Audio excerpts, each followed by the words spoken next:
Hello Year 12s and welcome to this video on the appropriateness of different management styles. There are three things that you need to do while you're watching this video. The first thing is to take the very best Cornell notes that you can. The second thing is to use the pause and rewind functions. Use the pause function if you need to stop this video to take notes. Use the rewind function if you've missed out on any information or if you need to go back over any information. The third thing that you need to do is to have your summary books open in front of you. You'll see as you progress through this video that I want you to draw up a table that you'll put in your summary books and that you'll complete as we work through this video. Once you've finished watching this video, you need to read the page from the textbook referred to on this slide. And if you find any useful information in that reading, then please supplement your Cornell notes with that additional information. Your learning intention for this video is that you should be able to evaluate the appropriateness of management styles for a range of business situations. Please write this learning intention in your Cornell notes. The purpose of this video is to give you the knowledge that you will need to be able to evaluate the appropriateness of different management styles for different business situations. In class, you'll be doing a number of activities that will require you to apply that knowledge so that you can develop the skill of evaluating the appropriateness of different management styles for different business situations. Let's get started then. By way of recap, you'll recall that there are 5 management styles or approaches used by managers to manage a business and its employees. These are the autocratic management style, the persuasive management style, the consultative management style, the participative management style, and the laissez-faire management style. While we've spoken about each of the 5 different management styles, the fact is that most managers use a range of management styles depending on the situation. In other words, no manager just uses the autocratic management style or just uses the consultative management style. Instead, a manager might use the autocratic management style in one situation, but the consultative management style in another situation. This is called a contingency or situational management approach. That is, a manager will take into account a range of factors to determine the most appropriate management style required to achieve the objectives of the business in different types of situations. The purpose of this video is to describe to you the range of factors that managers take into account in determining the appropriate management style to use. Now, the contingency or situational approach is not a management style. Instead, it's an approach that is used to determine the most appropriate management style in a particular situation. A manager needs to be flexible because different situations require different management styles. This is the table that I want you to draw up in your summary books. I suggest that you draw this table on a double page so as to give you enough room to summarize the information contained in this video on the following slides. You'll see that I've listed down the left-hand column 7 factors that managers should take into account in determining what management style to use. Across the top, I've written the different types of management styles.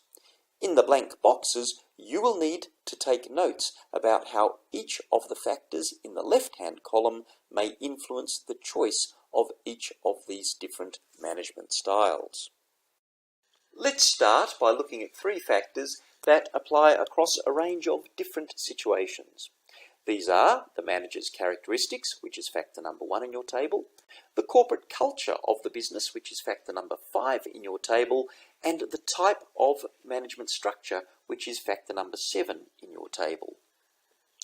Well, the first general factor is the manager's characteristics, which are made up of the manager's personality, the manager's skills, the manager's values, and the manager's experience. If the manager's personality is such that they are unwilling to share control, that is, the manager is unwilling to share their authority and decision-making with employees, then the manager will be more likely to adopt an autocratic or persuasive management style. On the other hand, if the manager is a person who is willing to give employees a role in decision-making, whether by consulting with them or involving them more deeply in the actual decision-making process, then the manager is more likely to adopt a consultative or participative management style, or even a laissez-faire management style. As we'll see in a later video, managers require a whole range of management skills. Different skills are needed for different management styles. Accordingly, managers will take into account their skills in deciding which management style to use. Now, communication is a very important management skill that is required by all managers, irrespective of their management style, and this is because managers need to some degree to communicate with their employees. The autocratic and persuasive manager needs to be able to give clear instructions to employees so the employees know what they have to do. In addition, the persuasive manager needs to be able to explain the reasons for the manager's decisions to employees. The consultative and participative manager needs to be able to communicate decisions to their employees, but they also need to be able to listen to and take into account employee feedback, where the manager uses the consultative management style, and employee input into the decision-making process, where the manager uses the participative management style. The laissez-faire manager also needs to communicate with employees by setting the broad parameters within which those employees are authorised to make decisions. Managers' values are also important. Managers who prioritise getting the job done will favour an autocratic or persuasive management style because they're task-orientated. On the other hand, managers who also value input from their employees, that is, managers who are employee-oriented, will tend to favour a consultative or participative or laissez-faire management style. Finally, experience can be important. More experienced managers could properly adopt an autocratic or persuasive management style because they have seen it all before and know what needs to be done, without needing to have the benefit of any employee input. Paradoxically, some of the most experienced managers know from their experience that employee input can be extremely valuable, both because of the new insights it provides and because employees will be more motivated if they feel that their input and views are valued. These kinds of managers will tend to adopt a consultative or participative management style. The next general factor is the corporate culture of the business. Managers not only influence the corporate culture of a business, but they are influenced by it. If the business is one that has an authoritarian approach where managers give orders and employees follow them, if the business is one where the focus is on getting the job done above all else, that is, the business has a task-oriented approach, or if the business rewards individual employees for their own contribution and so encourages employees to compete against each other, then the corporate culture of the business will tend to encourage managers to adopt an autocratic or persuasive management style. On the other hand, if the business is one which encourages employees to provide input into decision-making, that is, if there's a culture of consultation, if the business is one which values its employees because it considers motivated and engaged employees to be crucial to the success of the business, that is, if the business is employee-oriented, or if the business encourages employees to work in teams on the basis that two heads are better than one, then the corporate culture of the business will encourage managers to adopt a consultative or participative management style, or even possibly a laissez-faire management style. The third general factor is the type of management structure. This factor is closely related to the corporate culture of the business. A hierarchical management structure where control is centralized in management and communication tends to be top-down is more likely to encourage an autocratic or persuasive management style. Conversely, a delayed or flattish management structure where authority and decision-making is spread over a number of people and communication is two-way, that is more likely to encourage a consultative or participative or even a laissez-faire management style. Well, that then brings us to the remaining 4 factors which are likely to be different in different situations and therefore mean that the management style that's chosen will be different depending on that situation. We'll be looking at each of these 4 factors in more detail in the following slides. So for the purposes of this slide, I'm just going to give you a general introduction to them. The first of these more specific factors is employees' characteristics, which is factor number 2 in your table. This refers to employees' knowledge, skills, values, and experience. The general rule is that an autocratic or persuasive management style is more appropriate for new employees who have little knowledge and experience or unskilled employees. On the other hand, a consultative or participative or laissez-faire management style is more appropriate for employees with greater levels of knowledge, skills, and experience.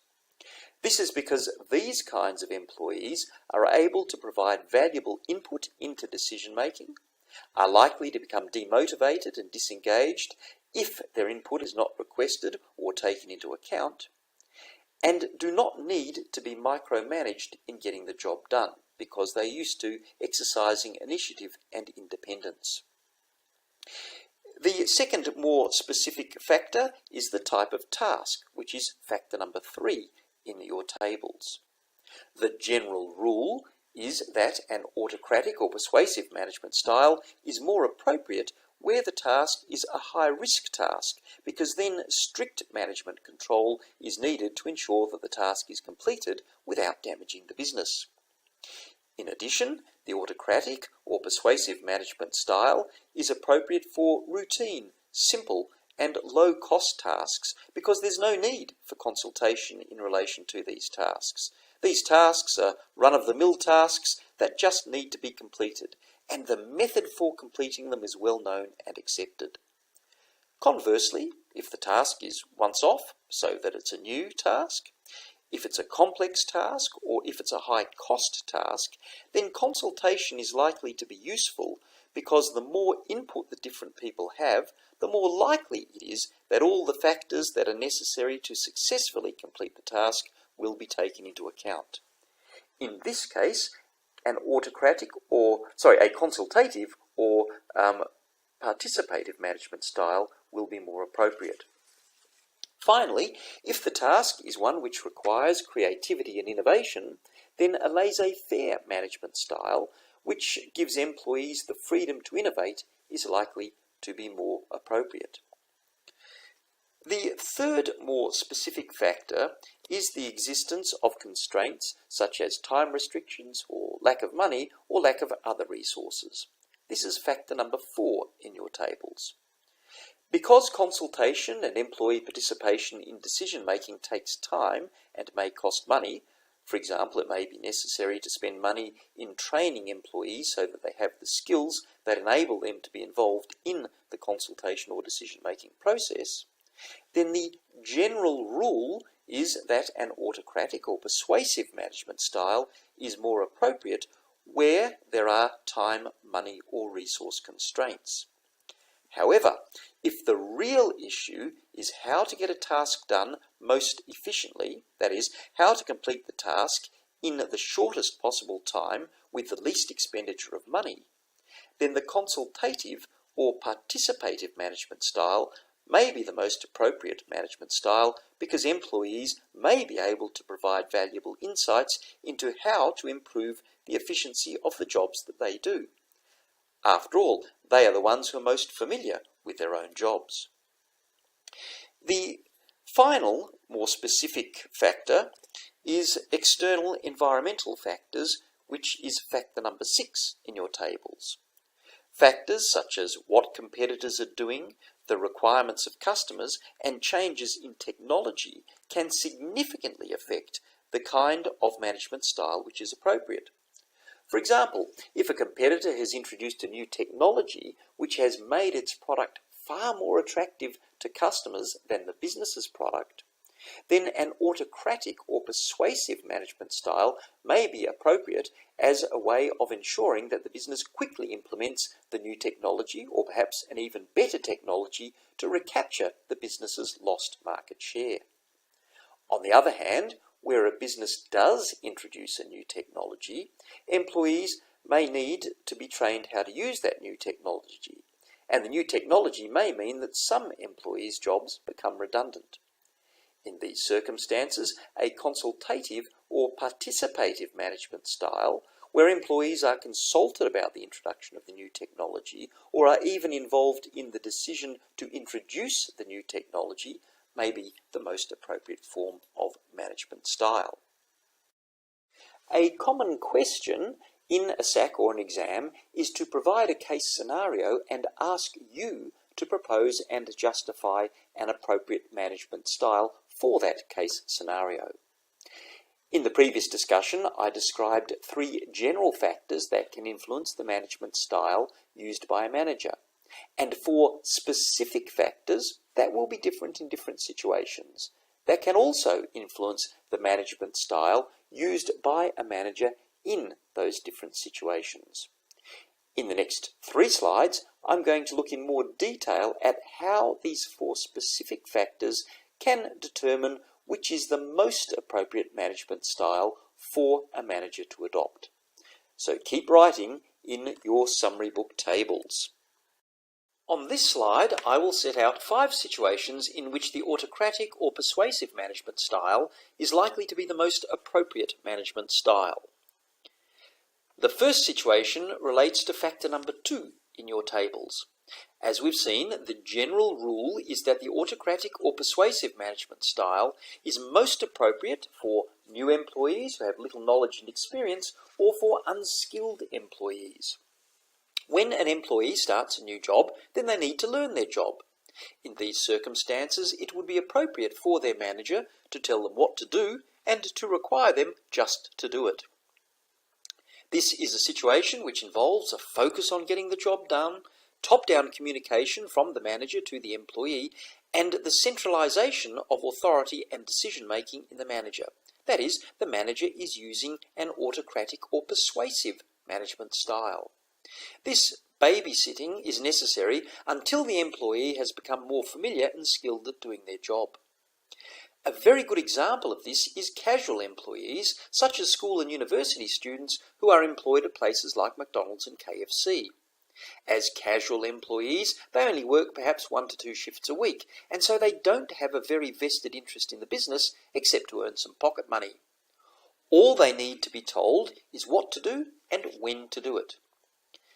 In the case of unskilled employees, for example, people who work on a factory assembly line, the autocratic or persuasive management style would be appropriate if such employees are not interested in being involved in decision-making. These employees just want to be told what to do and to receive a paycheck for doing it. The next 3 situations relate to the type of task, that is, factor number 3 in your tables. Some tasks are high risk or involve difficult decisions, for example, as where the decision is whether a business should shut down. Other decisions are highly confidential, for example, as where the decision is whether a business should expand by buying another business. In both of these examples, it's appropriate for the decision to be made by a manager without consulting employees. If the decision is whether to close business operations and make employees redundant, then consultation with employees could result in adverse employee reactions, such as industrial unrest. If the decision is whether to acquire another business, then consultation with employees could result in the disclosure of sensitive information that might affect the business's competitive position. On the other hand, consultation is not likely to be useful where the task is routine, simple, and low cost. In such a case, the task is a run-of-the-mill task that just needs to be completed, and the method for completing that task is well known and accepted.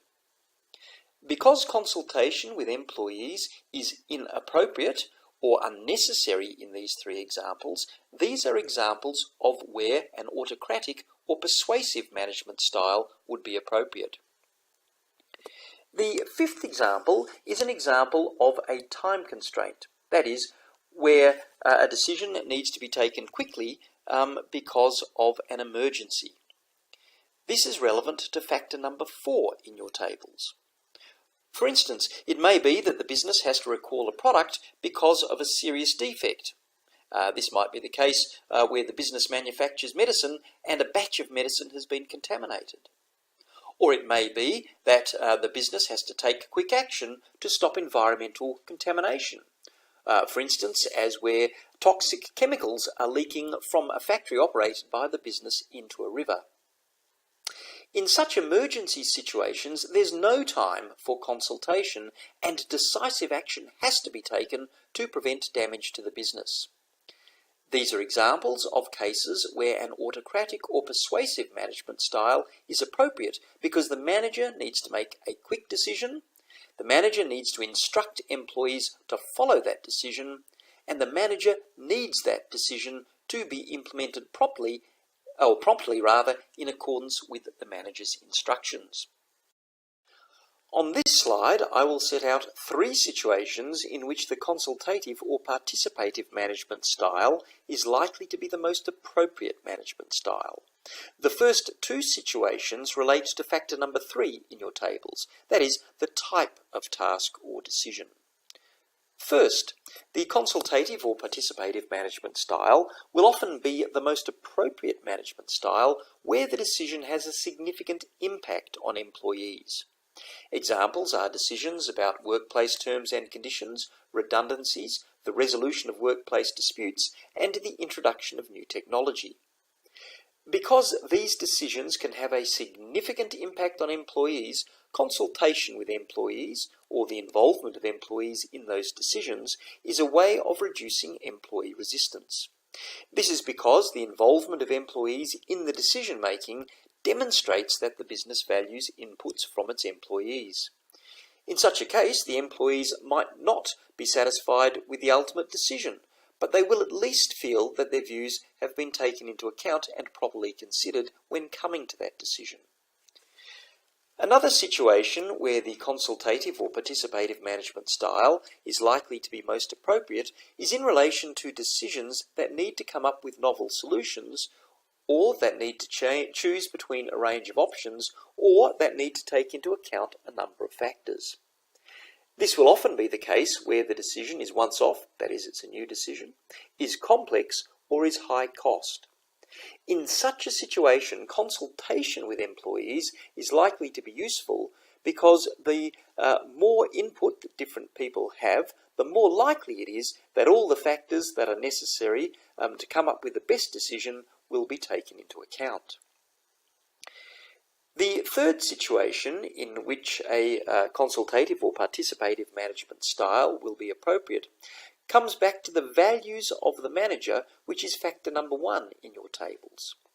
The consultative or participative management style will be appropriate where the manager values employee input, because the manager takes the view that 2 heads are better than 1. The consultative or participative management style will be appropriate where the manager wants to develop employee skills through involving employees in decision-making. As we'll see in a later video, decision-making is an important skill that people who want to become managers need to develop. And the consultative or participative management style will be appropriate where the manager wants to improve employee morale. Employee morale can be improved by involving employees in decision-making because this is a way of showing that the business values the input of employees. Employees who feel valued are more likely to have good morale, that is, they want to work in the business, and to be motivated to work hard. The final situation is one which is particularly relevant to factor number 2 in your tables, in respect of the participative management style, where the employees of the business are experienced, motivated, and work as a team, that is, where they share a common vision about the business, then a participative management style is likely to be particularly appropriate. This is because these kinds of employees are able to provide valuable input into decision making, are likely to become demotivated and disengaged if their input is not requested and taken into account, and do not need to be micromanaged in getting the job done. Instead, these employees have considerable initiative and independence to perform the job without being closely supervised. On this slide, I will set out two situations in which the laissez-faire management style is likely to be the most appropriate management style. The first situation relates to factor number 2 in your tables, that is, employees' characteristics. Where the employees of a business are highly educated, skilled, and experienced, then they require little direction from management and can be relied on to do their jobs because they are likely to be strongly motivated. In such a case, the laissez-faire management style may be appropriate because, under this management style, employees are given considerable authority to make decisions about how best to do their jobs. The second situation relates to factor number 3 in your tables, that is, the type of task. If the business is one where creativity and innovation are important, for example, as in advertising agencies, businesses that design websites, businesses that operate in the technology or media areas, or specialised engineering or architectural businesses, then the laissez-faire management style may be most appropriate. This is because, under this management style, employees are given the freedom to be creative and to innovate. Provided they work within the broad boundaries set by management, for instance as to budget, such employees are given the discretion to decide how best to do their job. That brings us to the end of this video. You should now have the knowledge which you need to be able to evaluate the appropriateness of management styles for a range of business situations. In class, we'll be doing a number of learning activities based around different scenarios where you'll be required to develop your skills in evaluating the appropriateness of management styles for the different scenarios that you're provided with. Now, all you have to do is read the page from the textbook, which is referred to on the first slide, and if you find any information that you think is useful, then please supplement your Cornell notes with that information. Well, thank you very much for your attention.